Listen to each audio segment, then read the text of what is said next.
bits of information attached to it. For example, it may be locations where the patients received certain services, or device names, workstation names, physician names, timestamps, you name it. And in addition to all that, also each data item will come in its own quality, in its own kind of flavor. For example, some of them may be very valuable and may be very precise. Some of them may be less valuable and less precise. Some of them may be very valuable, but you do not know exactly, or you do not capture those items the way you like them. For example, in one of our projects, we try to analyze if the length of stay in a hospital depends on certain factors. And we essentially had two databases. In one, they would capture when each particular medication was given to a patient, the exact date and time, but only for a month. In the other database, they would capture that same information for the whole year, but only the date. You did not know the time. You did not know the hour. You did not know the minute, which basically means you do not know the sequence of events, what took place first. So as an example, again, your data may have different quality, and consequently, it may have different value. But just like I said, patient or the whole workflow in a hospital will go through a sequence of steps. For example, if you take radiology, the exam has to be ordered first, then it will be scheduled, and the patient will arrive. Then the exam will take place, and then some kind of completion time again will be recorded for the exam to be finished. And then the result of this exam will be given to radiologists to produce a report, and so on and so on. So it's a very sequential process, which again, just like you see on this slide, results in tons of different data items. For example, in all those timestamps, the order time, the scheduled time for that exam, the patient arrival time, the exam begin time, exam complete time, final report time, and so on and so on. Just looking at timestamps alone, which you actually get from your HL7 feeds, from DICOM databases, whatever else you have in your facility. And you may ask yourself, okay, well, look at the exam duration time, for instance. I know the begin time, TA, when the patient arrives. Wait time, I'm sorry. Let's look at the patient wait time. So I know the begin time, the patient arrival time, TA. That's when the patient kind of checks in, comes to my facility. And I know the begin time of the examination, TB, begin time. They both actually come usually from my hospital information system database. So I can compute the wait time for that patient. The wait time is going to be a simple difference between TB and TA, right? That's how long patient waited. So if patient came at 12 o'clock, but the exam began at 12:15, then 12:15 minus 12 is 15 minutes wait. Makes sense, right? But obviously the question is, well, but how much do I know from those two numbers? Okay, it's 12, 12:15, so the difference is 15 minutes. Does it tell me anything? Likely not, right? I cannot arrive to any conclusions just looking at those two numbers. And that's why the typical approach before was not very productive. People would either take that difference, or maybe they would also compute the average wait time for the hospital. And if you find that the average wait time for the hospital, I don't know, is 37 minutes, does it tell you anything? Well, it might not, because still it's a single number. You cannot learn a lot from a single number. But if you start departing from this small data mentality and go into big data pattern exploration, you'll be able to discover many more interesting things. For instance, what if we compute all those differences and plot them on a timeline during the daytime for different facilities? That's kind of chart we got for some of our facilities. So what happened here is that on the horizontal axis, you see hour of day, right? So it's 6 a.m., 7 a.m., 8 a.m., and so on, right? And on the vertical line, you see the number of waiting patients. So it's not a wait time, it's a number of patients waiting in line. It was computed in exactly the same way, similar way. But instead of a single number, instead of 4.5 patients waiting in the waiting line average, we actually computed for each hour or each even smaller interval of time, and we plotted it on the chart, and those tiny little numbers all of a sudden made different patterns. So you see, for example, for that CT facility, which is on top, but first of all, that's a facility which has the longest waiting lines, 6 patients, even more, right? But it's not a flat number. It's not 5.1 on average, because obviously early in the morning, you don't have that many patients waiting. And late in the afternoon, you don't have those many patients waiting. And guess what? That's 12 o'clock, lunchtime. You also don't have that many patients waiting. But you realize on the other side that around 10 o'clock and 11 o'clock in the morning, you get the highest intake of patients. And that tells you a lot about your facility, because look at those charts. You may start exploring those patterns, and you clearly see those intervals, those instances when, for example, this facility, ultrasound, again, it was business as usual in the morning. Then it went down during lunchtime, obviously, because everybody went to have lunch. But then they came back, and then they had this huge overload, which didn't last for a long period of time, maybe half an hour. But probably they just tried to catch up with everybody coming back from lunch.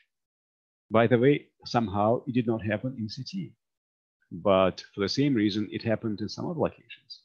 So, and then again, it went back to normal, and then again, increased and decreased.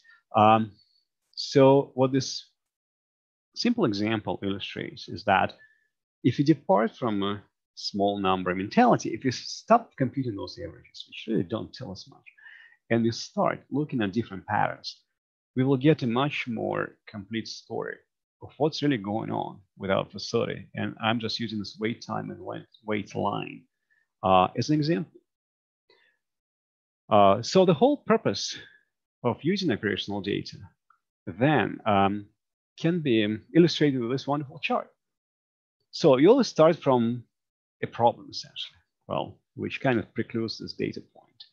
But let's say you have a problem, you have some reason to investigate your operations. For example, you suspect or you observe that in a particular facility, wait time is extremely long, or wait lines are huge, or the facility just never happens to be on schedule, something like that. All those operational problems, all those operational issues kind of point you in some kind of thinking direction, so that you kind of start thinking about, well, what might be wrong?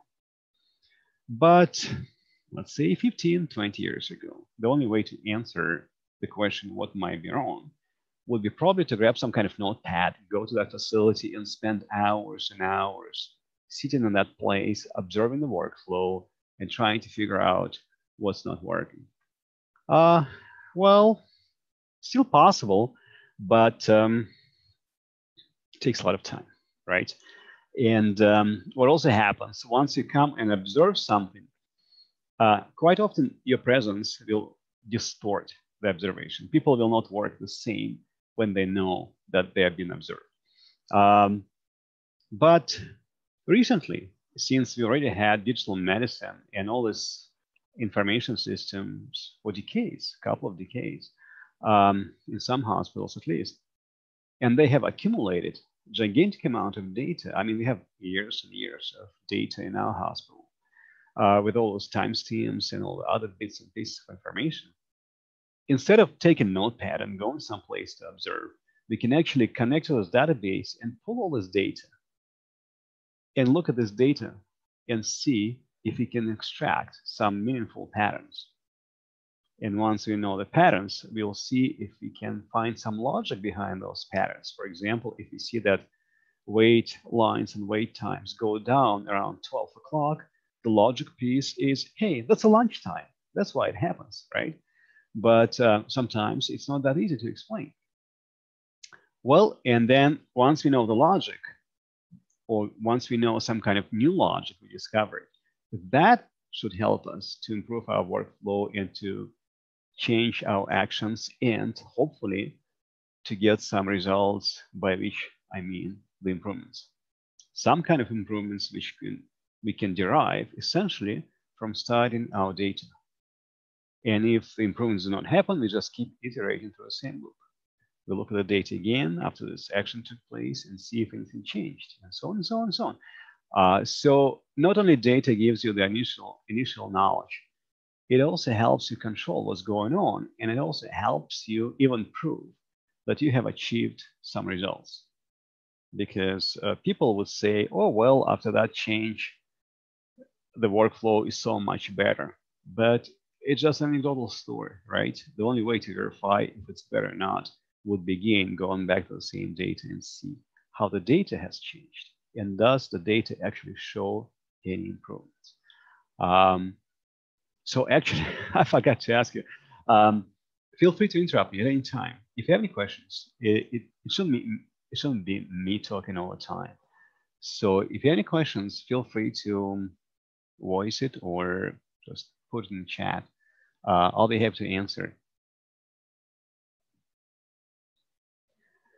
All right, but that's basically how the whole thing works. That's how data becomes a part of your operational analytics, and essentially data becomes the foundation for improving anything which you may have in your operations. Well, enough of philosophy. Let's look at a couple of examples, how this can be done from a practical point of view. Let me talk about it. We've done quite a few projects, even over this short period of almost 2 years. But let's look at the most curious of them. The first one would be forecasting events. Hey, well, if you have so much data, we can look back and see what happened in the past, but we can also try to forecast events. And that has two conceptual parts. Why do we need to forecast? Well, we need to forecast from a practical point of view because in many cases we would like to know what's going to happen next. For example, if I can forecast the exam workflow for tomorrow, I can allocate my resources better than just randomly assigning someone. Or if I can forecast that something is going to bottleneck in this location, maybe I can open some other location temporarily and take some of that load outside or somehow redistribute my load so that I become more efficient. So forecasting in general helps you make more rational decisions about what to do. But also forecasting has another more conceptual, more metaphorical part. Basically, if you cannot forecast what's going on, that's bad. It simply means that if your wait time or schedule or anything else is not forecastable, is unpredictable, it simply means that you are in some kind of random operations. So you run something which makes no rational sense. So if your workflow is impossible to predict, that's a strong indicator that you should go and fix it. But we're going to take a simple example. We're going to try to predict patient wait times, which are important from many points of view. Well, let's start from the beginning. I just explained in the very first few slides in the very beginning of that presentation how wait times can be easily computed from the hospital information system. You just know the patient arrival time, you know the exam begin time, so you subtract, that's your wait time. And you may actually go and plot like we did on this chart. We took 500 consequent patients and we just plotted wait time for each one of those guys. And when you look at that chart, wow, it looks like a stock market, maybe like my Bitcoin. Fortunately, I don't have any. So it goes up and down, and it goes up and down quite randomly, right? However, in addition to those random fluctuations, it has some patterns. For example, in this area, it looks kind of flat. In this segment, it clearly was going up and then it went down, and same happened around this area. It went up and it went down.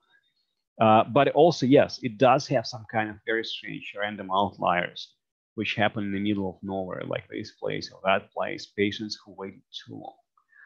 Or actually, it may be even not the actual patient wait time, but some kind of data entry error if somebody mistyped this arrival time or begin time. So patient wait time is an example of process which does not look simple at all. So when you come, and one of the reasons actually we're trying to predict it is that it was demonstrated many times that patient wait time or patients knowing about how long they're going to wait is the top priority for patients in their satisfaction. So if the patients have no clue how long it takes, they get very upset. And it was reported in many surveys. But if you look at that chart, if you look at this graph, you see, my God, I mean, it's changing a lot. And they go from 5 minutes to 35 minutes. So if you take, even if you tell your patients, oh, well, your wait time is going to be 10 minutes on average, it's not going to help, because for some guys, it's going to be 5, for some guys, it's going to be 35. So 10 minutes on average does not really work in this case because it's changing so much. So what can we do? Well, let's try to harness the data we have and take advantage of it. Let's try to build a predictive model, for instance. Let's go back into our hospital information system and compute different parameters which we think may influence patient wait times.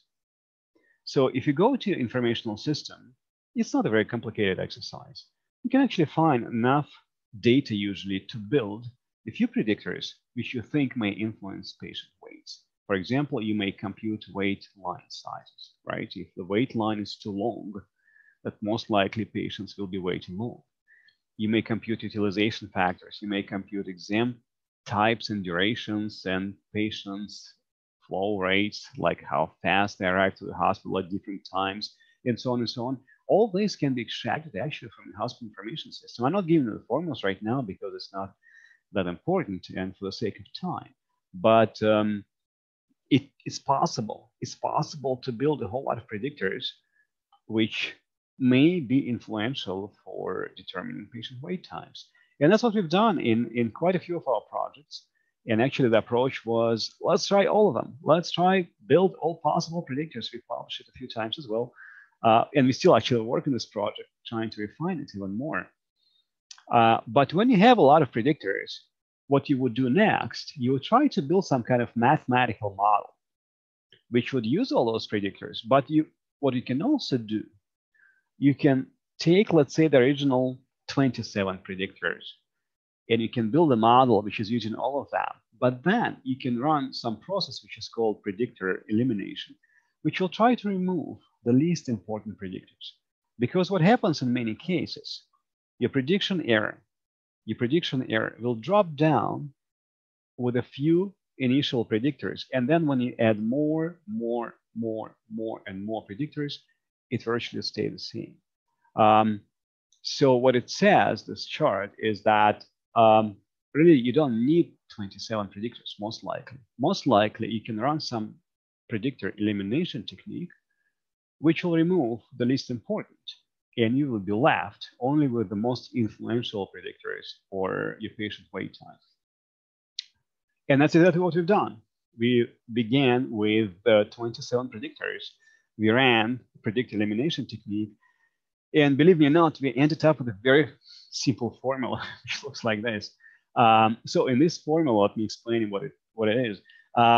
We have only 3 predictors, L1, L2, and L3, where L1 is the wait line size right now. L2, same line size 5 minutes ago, and L3 is same wait line size 10 minutes ago. So it's now 5 minutes ago and 10 minutes ago. And C0, C1, C2, C3, some numbers, coefficients, which we multiply those wait lines by. And that model was discovered numerically. It's not like we assumed this model. The model was discovered, but oh, you're saying that you cannot see the pointer. Let me see if I can take care of that. Good point. How about now? Yes, actually, we can see it now. Thanks. Okay. Thanks. Okay. So again, L1 is the wait line size right now. L2 is the wait line size 5 minutes ago. L3 is the wait line size 10 minutes ago. And that's the model. Very simple. Well, let's think about it for a second. Why this model was discovered? Because again, it was not something which we prescribed. It it was found by a numerical process of eliminating the least important predictors. Let me give you a simple example. Let's say you go to, I don't know, you go to an airport, take any place, go to a restaurant. So you go to an airport to get on your plane, and you walk into this boarding area, and you see the gigantic line in front of you. So you think, oh, gee, it's going to take me an hour to get my boarding pass. So that's L1. That's a line size right now. But why do you think the line size 5 minutes was also selected, 5 minutes ago, was also selected in that equation? Do you have any ideas of why the previous line size would be important 5 minutes ago? Probably the queue is building up, right? Yeah, exactly. It's capturing the time. It's capturing the speed of that line. Because you may face a huge line, you walk in this airport, you have a gigantic line in front of you, you think, oh, well, it's going to take me 1 hour. But then you wait for a minute and you see that actually the line is moving pretty fast. So it's not just the line size, it's also the speed of that line, which affects the wait time, obviously. And that's why, I mean, it starts all making sense after you know the answer, right? Because before you know the answer, you could have come up with some other models and solutions and everything else. But again, this one was selected as the best.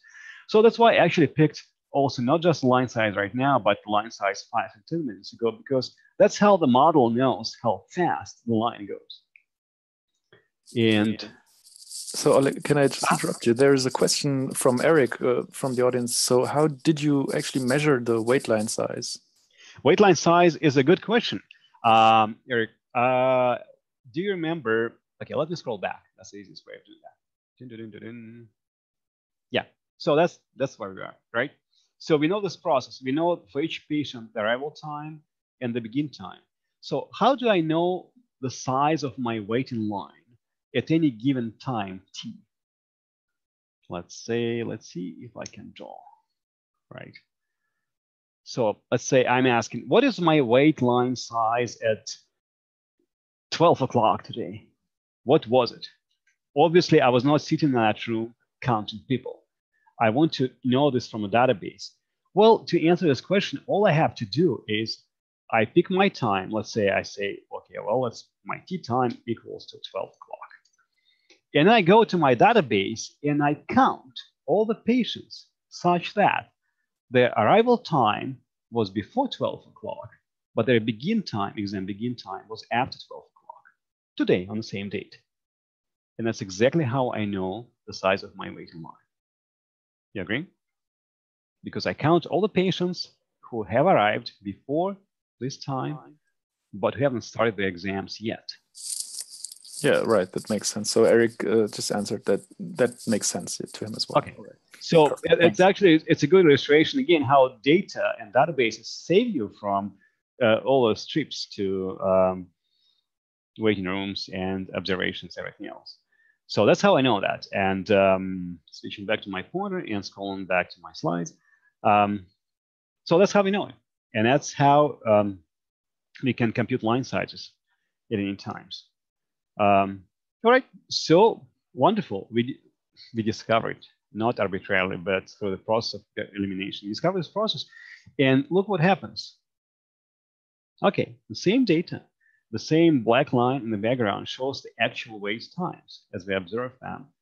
And the red line now shows the predicted wait time. So if you look at the red line, the red curve, it's pretty close. Obviously, yeah, it's still not capturing those random outliers, forget about it. But it does reproduce all the trends, all the ups and downs when it goes up. When the actual data goes up, so does the red line. When the actual data is kind of dense around the same flat level, so does the red line, and up and down, up and down, up and down. Even for the short-term change, like here, it still was capturing the overall trend. It was capturing the overall change. But do not forget that the red curve is the predicted time. It's not some kind of moving average. The red curve was computed ahead of a black curve. The red curve was a predicted time.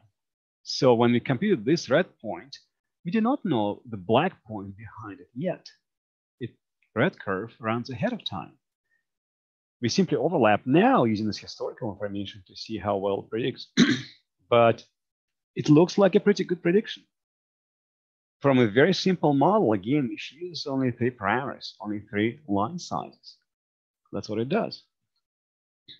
And obviously, it can go into more complicated scenarios, into more complicated facilities. And in some other facility, which we tried, again, this not black but gray was a real wait time. The red was the same as before, the wait line predictors, but as you see, it was not as good as for the previous facility because the prediction was kind of flat. And then we introduced a more complicated model, which you show with the blue color here, which again turned out to be pretty successful. It's much more accurately capturing the changes in the actual gray wait times. We use machine learning, which is more complicated than just 3 parameters. But the point is, you can do that. You can actually develop predictive models for different workflow parameters, whether it's a patient wait time, whether it's some kind of exam workload for tomorrow, or maybe a month from now, whether it's your budget, how much you're going to make in the facility over a certain period of time. Because guess what? It all depends on many, many parameters. It may depend, for example, on some seasonal trends, right? It may depend on some other things. It may depend on how whatever changes in your environment. Do not think that you can easily compute this all in your head. It's a much more complicated process. But if you unleash the power of data analytics, it makes it pretty darn good. So as a result, for this particular project, what we have implemented that, and what we still use right now, we put those displays into the waiting rooms. So right now, when the patient walks in, the patient sees that display. And so let's say if I'm scheduled for X-ray exam, or let's say I can see that my wait time is 6 minutes. Not because the guy before me waited for 6 minutes, not because 6 minutes is some kind of average, because we know the average is not going to work, but simply because right now 6 minutes was given by our predictive model. That's what it predicts. And it predicts it again pretty accurately from what we've seen before. And actually, after that, we ran a patient satisfaction survey, and 86% of our patients loved it and told us that those displays should be put in all waiting rooms in our hospital. And that's why we're still working on this project. They're trying to create this kind of generic display which we can deploy in any facility.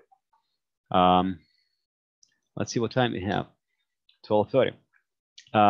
Any questions? It's a good logical point to stop. If you have any questions about anything. So I've got a question. So was it easy to get these data from your information systems in the hospital, or did you have to work with the vendors, or how did that work?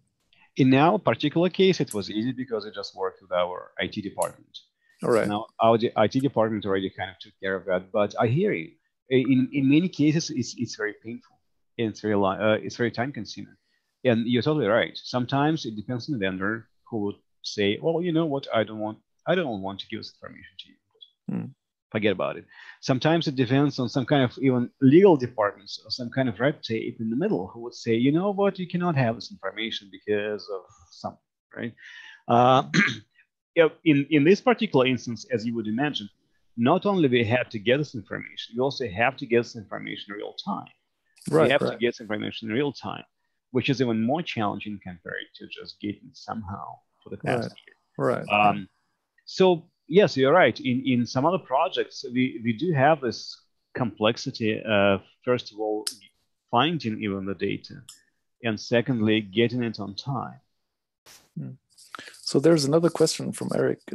If waiting time is accurate across all modalities, or if there are any big differences in accuracy, what the model predicts depending on location and modality and so on. Yeah, Eric, you're totally right. Obviously, there is no fit-it-all model with fit-it-all kind of accuracy. No, it changes. It definitely changes. The simplest example I can give you why it might change, for example, consider 2 different facilities. In one facility, you have a single X-ray. In another facility, you have 5 X-ray machines. For which one is going to be more accurate? Well, it's going to be more accurate for the one which has 5. Right. Why? Because for a single machine, the guy who runs this machine may get a phone call from his wife, talk to them, and the whole thing is delayed by 5 minutes, right? So it's a single point of failure. If you have more devices, they kind of load balance the randomness, they load balance the patient population. So the more devices, for instance, you have, the more predictable it becomes. Another component, for example, exam durations. If your exams are longer, for example, now let's compare X-rays, which may take 5-10 minutes. Let's compare them to MRIs, which may take 40, 50, 2 hours, sometimes MRI exams. MRI exams will be also less predictable because they take longer time to complete. And during the longer time, many random events may happen, which will influence the time of that exam. Right. So there's another question again. If you took outlier cases and looked specifically into them to determine what caused those delays, and if those information also were represented in the model. Yeah, you're talking about those guys, right? And believe me, in many cases, and even if you go to the previous model, those guys as well, right? So yeah, you see those outliers, and honestly, in many cases, it's very hard to say whether it's a real outlier, which comes from an actual event, or it's some kind of data entry error. Right. If somebody was typing begin time, but typed wrong hour, right? So it just set it off by 60 minutes instantaneously. We did analyze, we did look. The answer is yes. We always look into our outliers because we are very curious. For example, there may be cases when patient arrives. So we have the arrival time, and then patient, let's say, does not feel well. So patient goes somewhere, then comes back 2 hours later and kind of starts waiting again, right? but that instantaneously again inflates his waiting time by 2 hours simply because he went someplace to get some additional help. So we've seen those instances as well. So some kind of deviations from the expected pattern. That's by definition what any outlier is.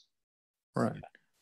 And again, there's another question. So if waiting time is predictable across modalities or in the same modality, because there are, from our clinical experience, there are some differences in the ability of the specific modality. So for example, if you have a 1.5 Tesla MR and a 3 Tesla MR, and probably the clinical questions and the technical abilities are different. So you predict that on a modality type, or do you specifically go to specific machines? Or?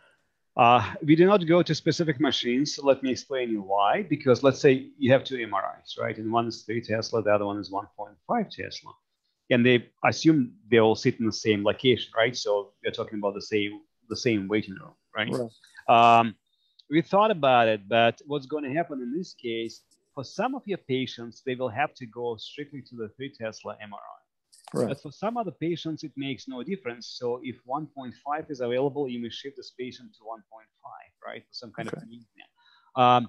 So in this case, you will not know, at least for any random examination, you will not know to what of those two scanners your patient will go. So that becomes too specific, which is why in this case, we just, as you can see on that screenshot, we combine our modalities. But we do understand that within MRI, within CT, there may be some deviations, but since we cannot tell each patient to what scanner exactly he or she will go, it becomes kind of pointless to predict the scanner. Right. Okay.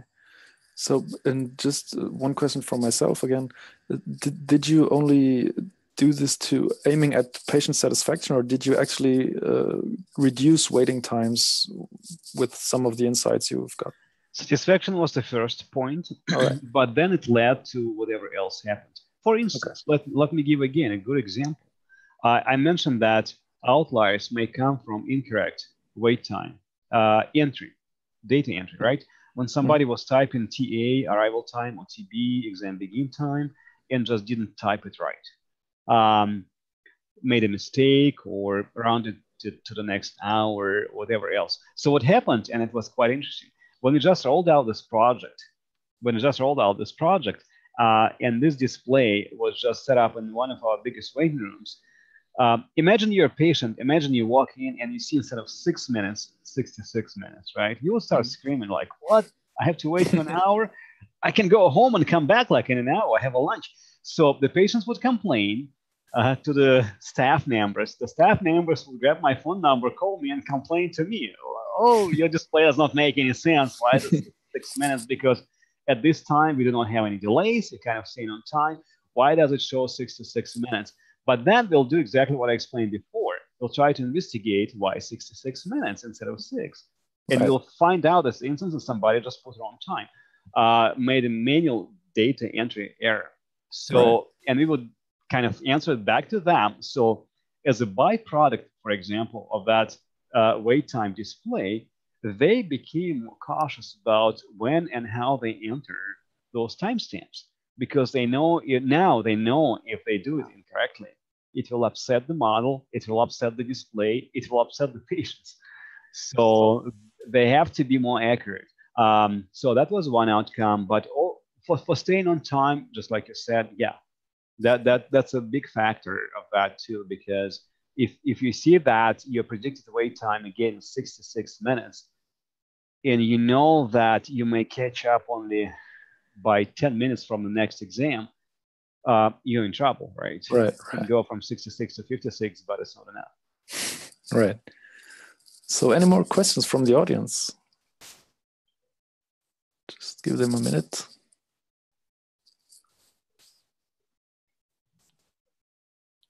Or probably if you want to go on, Oleg. Yeah. Well, I have another example, but I'll kind of speed it up because of the time constraints. So another illustration, which I was going to mention, is somewhat similar to the previous one: utilization, productivity, scheduling in particular. How you can schedule your patients, for example, in the most meaningful way. And again, it starts from looking at the same charts, and you see that you have overloads, you have underutilized times, you have times when why this is so low. Oh, well, because everybody goes to dinner at that time. So again, you start from your patterns and extract logic. But there is also a thing called utilization. And utilization basically is a fraction of time when certain resource, such as a scanner, such as a room, such as a physician, when this resource is used. And when the resources are expensive, such as MRI or CT scanners, everybody would usually say, oh, well, we have to utilize this resource 100% of the time because it's so expensive. Well, guess what? There's a thing called queuing theory, which studies the whole math behind utilization. And queuing theory basically tells you that if utilization goes to 100%, the wait time for that resource will go through the roof to infinity. So the conclusion is very simple. Do not ever try to get anything to 100% utilization. It will be a chaos. It will be a totally dysfunctional environment.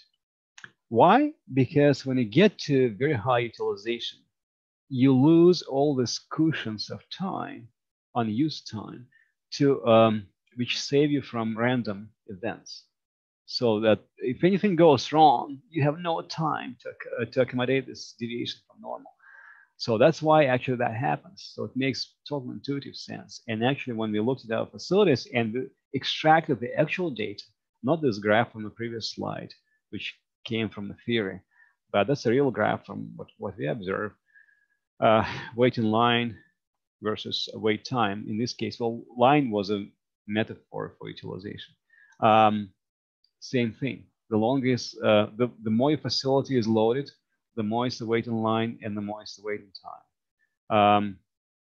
So, what does it mean? How we can use it productively again? How we can improve our operations using all this knowledge? Well, if for example you want to develop some kind of scheduling for your facility, you may say again, you may take a very simplistic approach. You may say, well, all my MRI scans take 1 hour on average. So why don't I schedule all my patients 1 hour apart? Wonderful. That's how everybody does it. And that's why everybody gets so messed up. Because if you look at different patterns, such as, again, number of exams done, but if you plot the same charts for patient arrivals and whatever else, again, it always is going to be very, very non-uniform, very non-flat pattern, which will have some ups and downs. And if you schedule everybody with the same time slot during the time, the patient arrival curve will be exactly the same. A lot of patients will arrive in our hospital around 10, 11 a.m. and then nobody around lunchtime, and then somebody like more patients at 2 p.m. So fixed time is not going to work. Or the second example, which I gave to you, is the duration of exams. What this chart shows is MRI exams. We took MRI exams of different types. So each little bubble is a certain type of MRI exam, which encoded in whatever MRI exam name. The size of the bubble is proportional to how often this exam happens in our hospital. So bigger bubbles mean simply more frequent exams. Smaller bubbles mean less frequent exams. And we put each bubble in such a way that on this axis, you see the average time, average duration for this exam. For example, for this exam, the average duration is around, well, maybe 43 minutes. And on this axis, you have the standard deviation in that exam duration. Standard deviation meaning that how much the exam duration may change for that same exam time. And you'll see, okay, it's 5 minutes. But when you plot all that in the chart, you see that with the exception of some outliers, a lot of exams will cluster around the straight line, which basically gives you that conclusion, which I did mention before. The longer something takes, the less predictable it becomes. If you have a task in your even normal regular life, which takes you 5 minutes, then most likely you will accomplish it in 5 minutes. But if you take a task which takes you 5 hours, then it's probably going to be a plus minus 1 hour. In our case, actually, it's like approximately a quarter of exam duration would be equal to the deviation from the expected duration time. What does it mean? It means a lot. It means, for example, that if I give you a choice, if you want to build a schedule, what exam you would put first in the morning? A long exam or a short exam? What do you think? So probably a short exam, right? Yeah, well, yes, again, because if you put a long exam and you know that on average, 1/4 of exam duration is a deviation on exam, it is a random kind of component of that exam duration, then a long exam will have gigantic deviation from the expected time, which will obviously destroy the rest of your schedule for the day. So that's how, again, from data, again, simple timestamps.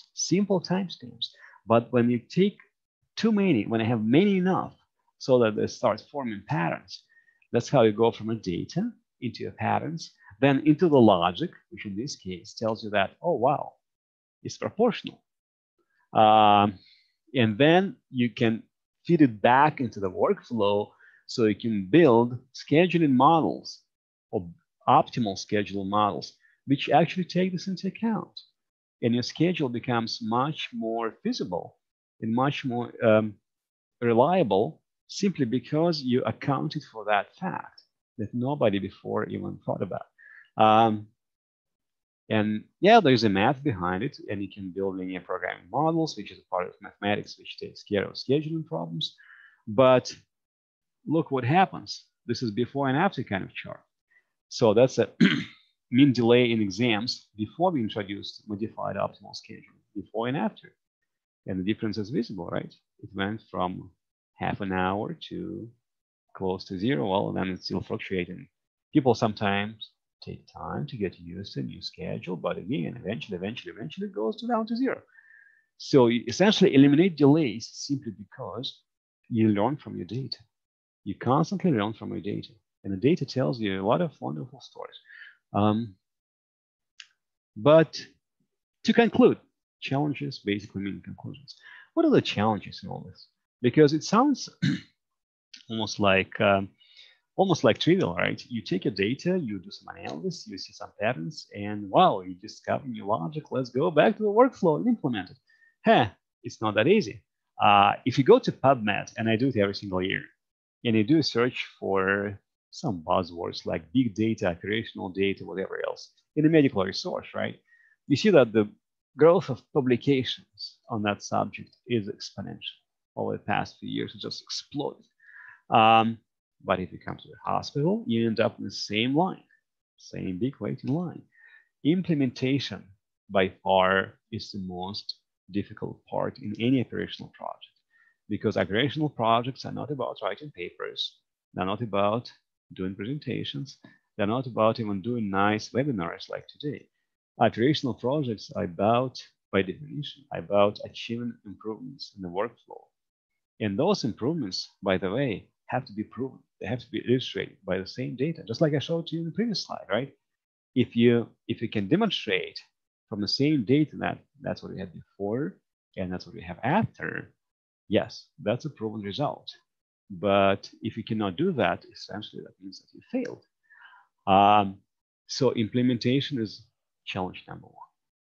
The challenge number two is obviously sustaining your improvement. You may achieve an improvement for some kind of pilot project, and you may even enjoy this pilot for a week, maybe a month, but then everybody goes back to normal and everything kind of fades away, and you come 1 year later and it's broken as it used to be before.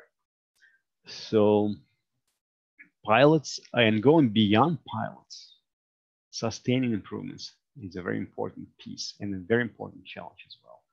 And I'll skip this image because it takes some time to explain. And finally, the culture. Culture is critical for any operational improvements. The simplest example, if you come to a facility and nobody cares, forget about doing any projects. If they don't care about their patient wait times, if they don't care about their schedule, if they don't care about the productivity, there is no way. You can build as many models as you want, but there is no way you'll be able to improve anything at all. And consequently, there are many people who just basically flirt with big data and, again, make wonderful charts, presentations, and whatever else. But unless that's implemented, unless you have proven results, it's nothing, basically. It's just a waste of time, believe me. To give an example, that's from another kind of scheduling improvement project, when we introduced a better scheduling model, and we saw that on this vertical axis, it was patient wait time. Delay in facility, in exams. And you see it was going down, reasonably going down. Then it improved even more with the next version of scheduling. And then certainly it went up. And when we looked at the data, we couldn't realize why it became so bad until we went to that place and we simply discovered that on that particular week, on that particular time, the guy who was running this facility, they had some kind of change in administrators. So this new guy decided not to follow the optimal schedule. So he just decided, oh, well, why should I? I'm just going to do it by whatever, the way I like it. And you see the change. You see how it rolls back, essentially, right? You see how the culture destroys the improvement instantaneously. And only after we explained to him that he has to follow the schedule, it went back down. So this bump does not come from some kind of technical deficiency. It does not come from some kind of mathematical deficiency in the model. It comes from a pure human ignorance, because somebody decided that they should not be doing the optimal things. And obviously, in this case, the optimal things did not happen. So that's always a challenge. Let me skip a few more slides. Basically, to make a long story short, conclusions. Well, to make a long story short, actually, follow this diagram. This diagram has it all. Operations is a very applied area. There are some other areas of science, such as philosophy, such as something else, which I love a lot, literature. I love literature, but in those other areas, you do not have to be a applied scientist, right? You may think about some areas in algebra and geometry, but you also don't have physics when you don't have to be applied. But in operations, it's a purely applied area by definition. So the only measurement of success is a proven result. And the data which now you have in your systems compared to 10, 15, 20 years ago when you did not have this luxury, the data you have right now can propel many of your projects to success if you take the time and extract those patterns and extract this logic from the data. The data can become a kind of real-time manager. It might be almost your big brother in a good sense of that phrase. It can watch over you because data will reflect in many cases, just like I demonstrated you today, what goes wrong, when exactly it goes wrong, and why. So as long as you take time, to analyze your data, it should help you a lot. And in many cases, you will realize also that it's not about averages. Forget about averages. You cannot improve things on average. Usually what you have to do is go after your worst cases, which again means locating the patterns. You have to locate the patterns, and once you separate your good patterns from bad patterns, you know, okay, well, those are my bad patterns. My bad pattern, for example, as it was in the previous slide, is a different administrator who decided not to follow the optimal scheduling model. So I'll go and fix it. Or my bad pattern is something else, I go and fix it. And that's what, again, helps you improve all the time. So basically, be curious. What can I say? Try to watch your data all the time. Try to develop this habit of being practical and rational at the same time, because the data, unlike any other anecdotal stories you may hear from your facilities, the data is very objective. Even outliers in your data, even errors in your data are very objective. So take time, learn from your data. That's all. Well, thank you very much. And if you have any questions, we have, I guess, a couple of minutes. Yeah, thank you. Thank you very much. That was very, very interesting. I would suppose there are a lot of questions. So there's a first one coming up that here it says that Rhyme Gaze, which is a known expert from the sim, calls this type of applications protocolomics, which is probably more or less as valuable and important for radiology than image analysis. Mm-hmm. But local needs have to be defined first before apps can be developed. This is more difficult than simply buying a program that is on the market, which is very true, I guess, and probably takes us to the question already, because I was wondering, I mean, is there any, like, did you use any commercial products, or how did you develop that all on yourself, and how did that go? It's basically like do it yourself, because in a sense that we do not use commercial products. Well, first of all, we do not use business intelligence tools, because many of them would assume to begin with that your data is already curated. So basically, we just use we use MATLAB, we use R, we use statistical tools, we use whatever can explore the data, because you're totally right. I mean, it depends on the facility, it depends on your data. You cannot, just like I said, you cannot even curate your data. You cannot even remove outliers unless you know what kind of problem you're trying to solve. Right. Because to give an example, I can remove that. Give me a sec. I can remove in my predictive model if I see this unusual event, right? Should I remove this event or should I keep it? Depends. For example, if I analyze some kind of average performance, maybe I can remove it as an outlier. But if I look for my patient wait time and satisfaction, that still was a patient. That still was a patient who existed, who was sitting in that line, who was waiting for whatever time, who was, well, I cannot just remove this guy and ignore the presence. It was a patient. So depending on the problem, I can, or sometimes I cannot remove outliers. So actually, that's why even data curation is almost a fake problem. You cannot do that. Right. And there's another question that I was wondering, like, this seems like a huge effort you put into this work. Was there a specific starting point where you had a specific problem you needed to solve, or was this just, as you said, out of curiosity and just to see what you can improve? Obviously not all. Curiosity is a very important it's a very important engine to keep you going, but obviously I'm not getting paid for being curious. It all began from simple understanding that, number one, we have a lot of problems, and number two, we know absolutely nothing about them, because the old approach practiced in virtually any hospital goes like that. If you do things right, everything is going to be okay. That's the old school approach, right? If I come on time, then everything is going to be okay. If I write it down in this form, then everything is going to be okay. No, it's not going to be okay. Simply because of the random events, simply because of something else deviating from pattern. And if you have a, and when the operation size goes up, when you have more and more patients to process, that becomes even more and more serious. So it was not a curiosity, it was a recognition that things fall apart. And we have to develop some kind of group to be able to essentially consult the hospital on how we can improve our operations. Right. So just, if there's any questions from the audience, please come forward. So, well, no, that's not a question. It was just a remark. So I guess if there are no more questions, then thank you again very, very much. That was very, very interesting. I guess we're running out of time as well. Yeah. So that puts us to a good end, I think.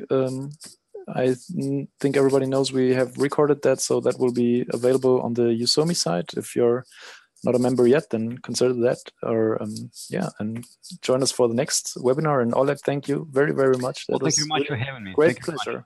It was great pleasure. Presented. Thank you. Thank you very much. And good luck with your projects. Good. Thanks. You too. See you. Bye. Bye.